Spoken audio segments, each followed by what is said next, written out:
Some industries, they might get crushed. But content creators, it's the most recession-proof business model. You got creators like Mr. Beast, Nelk Boys, Joe Rogan, Arac, Hormozy, Lele Pons, Gary Vee, Zach Kings, the D'Amelios, the list goes on and on and on. These creators are the ones that are now going to be accruing the billions of followers and capturing trillions of dollars for themselves in the process. From a content creator standpoint, to take more ownership of how our money is coming in, is going to be community. Let's get into our favorite part of the episode, which is the blueprint, okay? Now, on this podcast and majority of the episodes that we talk about, we really highlight influencers who are now really, we don't even call them influencers anymore. We just really call them content creators. Right. And with the talk about recession, with what happened with the pandemic, like, is there still an importance of content creators? With so much competition, with so many things that are happening, is there still a true need of content creators?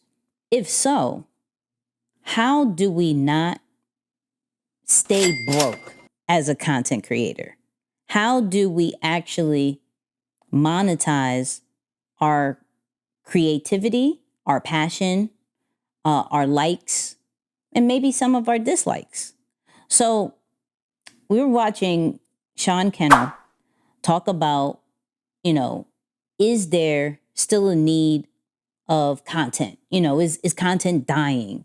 We were also looking at Roberto as far as like, is there a new rise of content creators? And so this is what they said. Interviewed Patrick Bet David in Miami recently. I said, what are your tips going into a recession? He goes, well, for content creators, this is an opportunity. He's like, some industries, they might get crushed. But content creators, it's the most recession-proof business model. When restaurants got shut down during the lockdowns, content consumption went up. When people are on hard times, viewing content goes up, just along with alcohol sales. Entertainment actually does not go down. Are people going to still watch content? The answer is yes. So he's saying, yes, we're still going to be watching a lot of content, but can content creators really make money off of this?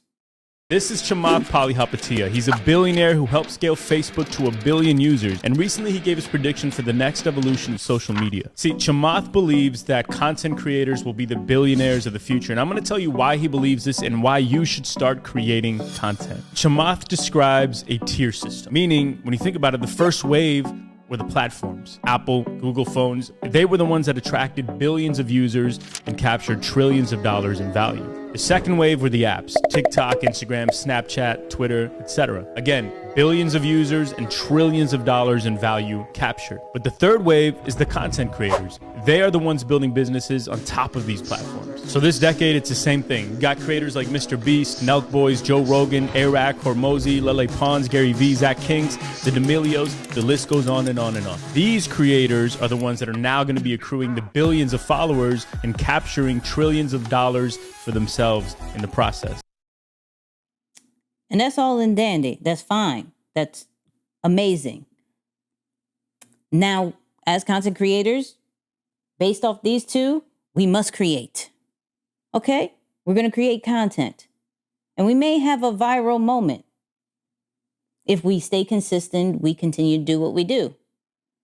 Are we making it? Are we considered made when we have that viral moment? Well, Pretty V actually experienced something different, and she talked about it on Cam Newton's podcast. So let's hear that. My best friend, Anika, she, recorded me, boom, went gone.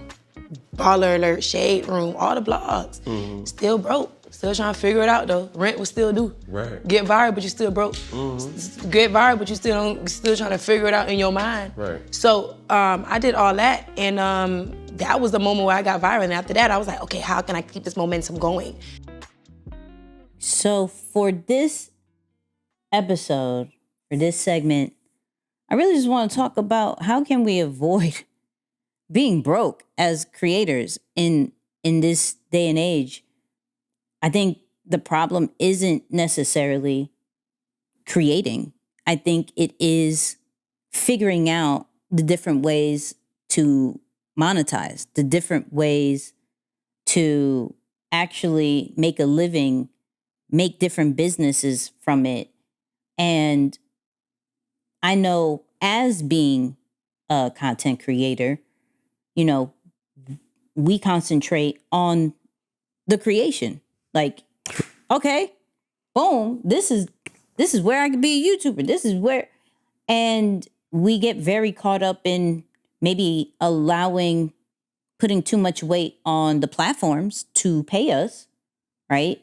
But I think the conversation I want to have, and I love that I have Moose with me to talk about this, because there are different ways that we can monetize that maybe we just don't really speak about, or people just don't really know about, because content creators are just so focused on the creating part and the passion part. So, Moose, like when you hear the push of, okay, this is the best time to be a content creator, but what we don't really hear too much, unless we go into these interviews or unless you listen to Nicky and Moose, right.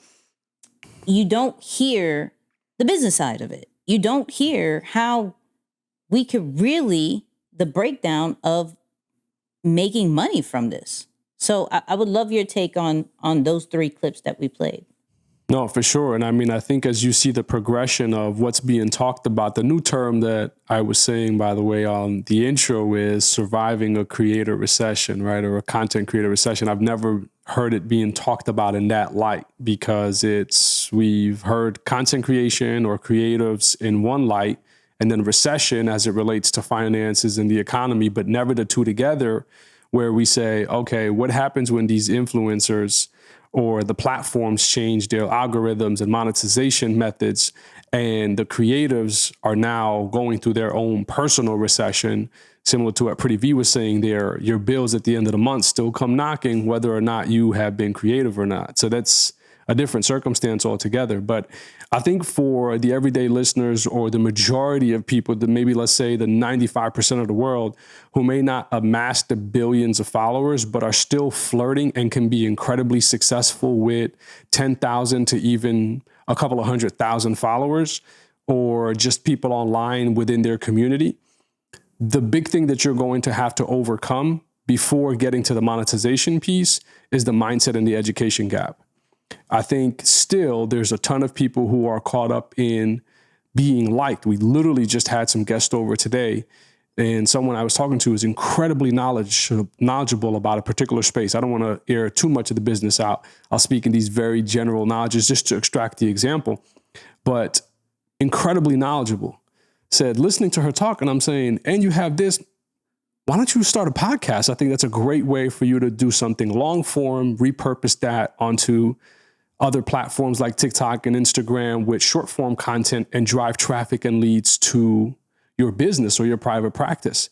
And the idea there is, yeah, but what if they don't like it? I see that as a mindset gap. Yeah. Now, maybe it is an education gap in saying like, oh, I didn't know that that's how it works, where content can then be used in this format. And we can break that down a little bit further, you and I, but I just can't get over the mindset piece, because that's always the first stop.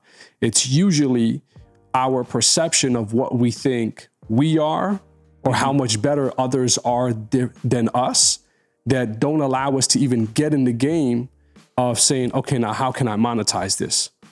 You don't get off the sidelines to put yourself in a space where you can compete, because you're still caught up in battling with self. You know, and when we've talked about it openly throughout different parts of this podcast, where each of us have gone through those battles privately or publicly and have gotten out on the other side. So I just can't skate over that part and say, the way you think about content and just the digital world in general, that your mindset and your mentality around it is going to be the first hurdle that you have to overcome to put yourself in a space to now say, all right, how can I still survive this content recession or this creator recession? So I got to say it starts there.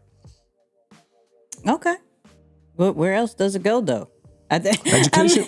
I think for me, I'm like, I just didn't want to go on a tangent. But then the next piece, of course, is going to be the education piece. You know, I think it's the general and fundamental business knowledge around what am I here really to do? Am I a content creator and an influencer who is going to monetize my creativity and my influence with my audience? And I specialize in establishing brand partnerships or partnerships with businesses in general, and I sell their products to my audience. I profit off of the amounts that I sell. I get free products in exchange. Is that the business model for you? Are you a content creator? And you have to differentiate between that. Or are you a business person or a business owner? It doesn't matter if you're selling products. It doesn't matter if you offer a service. It doesn't matter if you have a physical location, which is, call it an experience or whatever the case may be. Or are you a business person who's looking to drive traffic and attention to your business by utilizing content and social media? So I think the very first step has to be we as creatives, because I think creatives can be in both sides. You have to define which route is best for you. Because the being in the business route, but acting as a content creator or an influencer, let's just say that, I think that term probably better suits it. Being a business person, acting like an influencer, you start to see that your audience becomes confused because they're saying, okay, I don't understand the lifestyle, but the business, so which one is, it creates confusion. So part of the education gap is just knowing what are your options. And in the online space, it's those two things. You're either an influencer or you're a business person, and you have to think about how do I drive traffic to my business utilizing content and social media. Our Creator of the Week does a phenomenal job of that.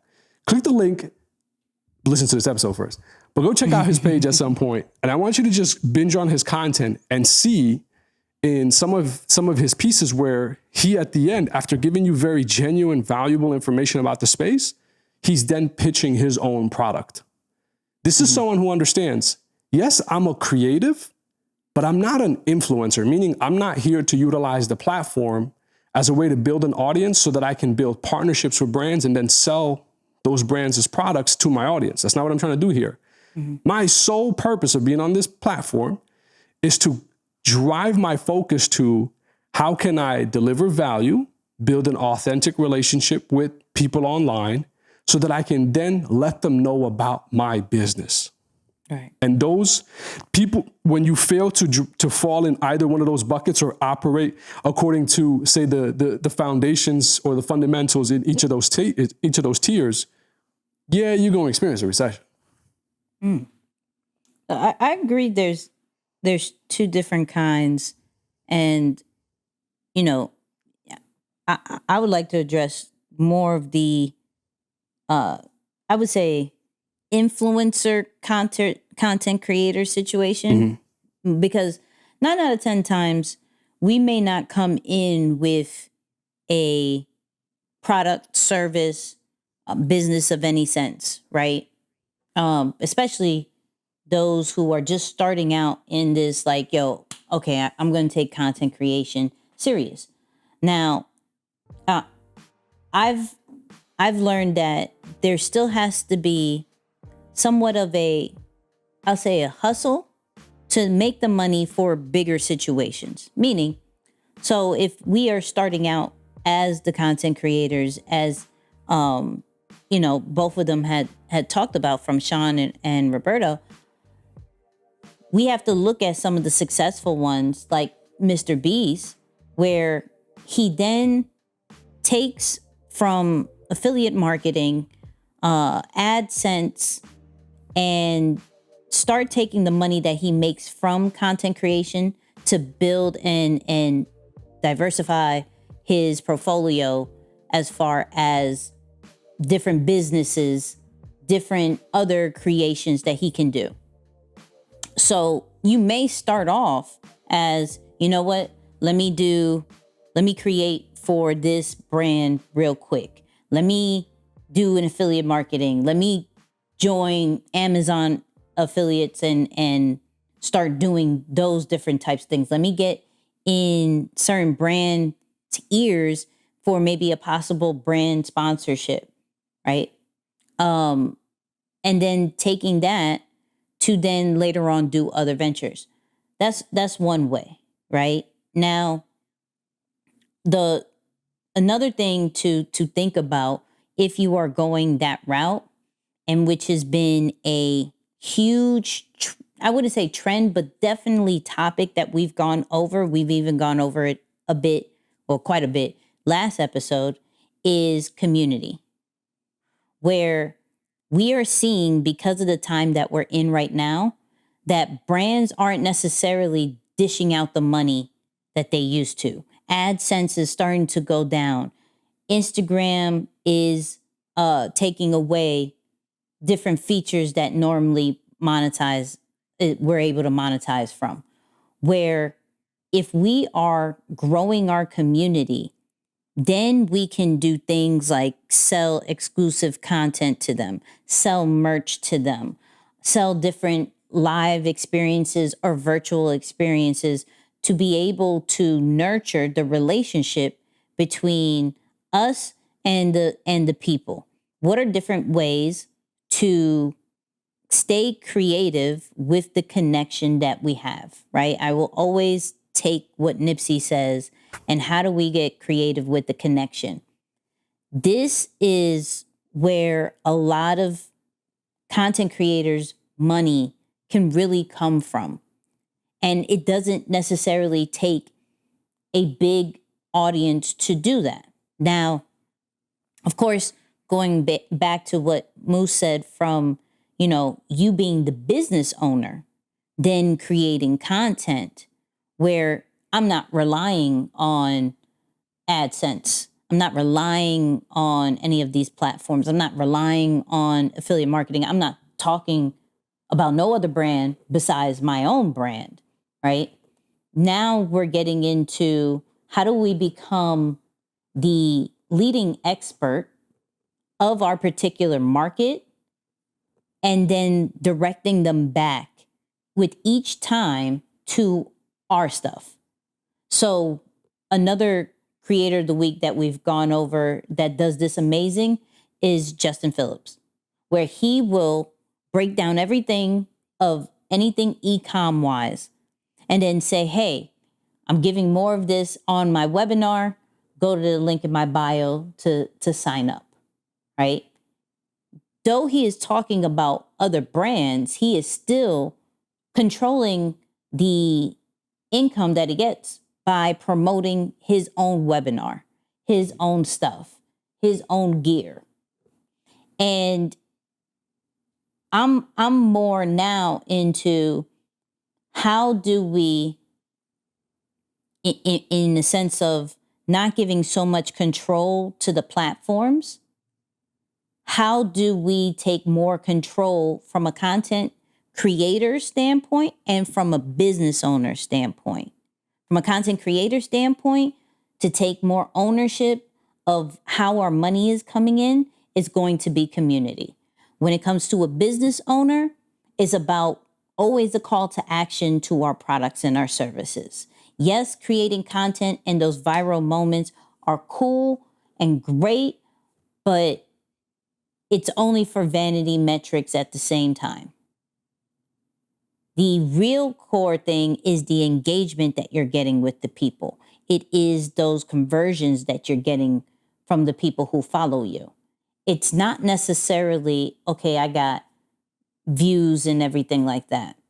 That could be a strategy as we're working with different brands and that whole nine. But that's almost, I feel, as if it is a proving standpoint. Hey, look at me. Look at what I could do. And this is some of the stuff that I can do for you. Mm-hmm. So you're always pitching, where to a community, you don't have to pitch. To your own products and services, you don't have to pitch, right? Well, to your community, you have to pitch. But I mean, to anybody else, as far as different brands to put you on, I think this is where content creators and just people who are creating content need to just understand the different levels of I'm either promoting my products or services, or I'm doing this for my community, or at the certain point I am promoting other people's stuff. So I can gather this income to then do other things like a burger spot, a pizza spot, an event, and things like that. How are we getting creative with the connection?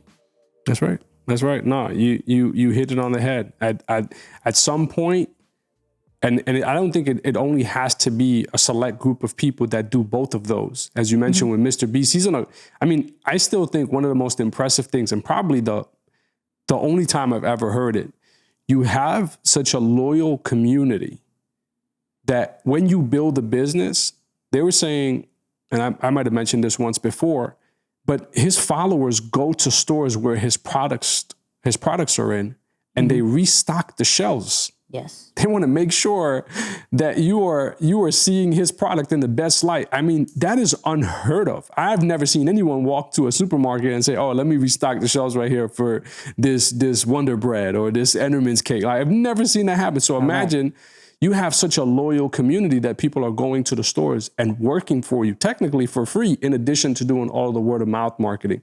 So it doesn't have to be the mega creators that graduate to the space where they do both, which is the influencer content creation and community, as well as driving traffic to the businesses we're talking about, and then going into, let's call it blue collar business or everyday business or even traditional business as we've thought about it before, and see them dominate that space as well. I think there's people listening to this podcast right now who have the opportunity to run that same exact model, maybe not on a significantly big scale where he started off with a franchise and then you have all of this, obviously, resources and manpower behind you to go ahead and take that to scale. But you can take something offline and start building a portfolio of businesses that protect you against the potential recession in the event that anything happens. I mean, there is no telling. The interview that we watched today, where it's talking about just what can still happen in the space of social media so that we can take away a lot of the criticism and harshness that also still happens on the platform. There's no telling what will happen with the platforms in the next 3 to 5 years. There's just literally, you just never know. There's no way in 2010 you would have told me Instagram would have charged, and that wasn't even a thought. Like, no, it's always going to be free. I mean, that's the point of it. Oh, that's a fact.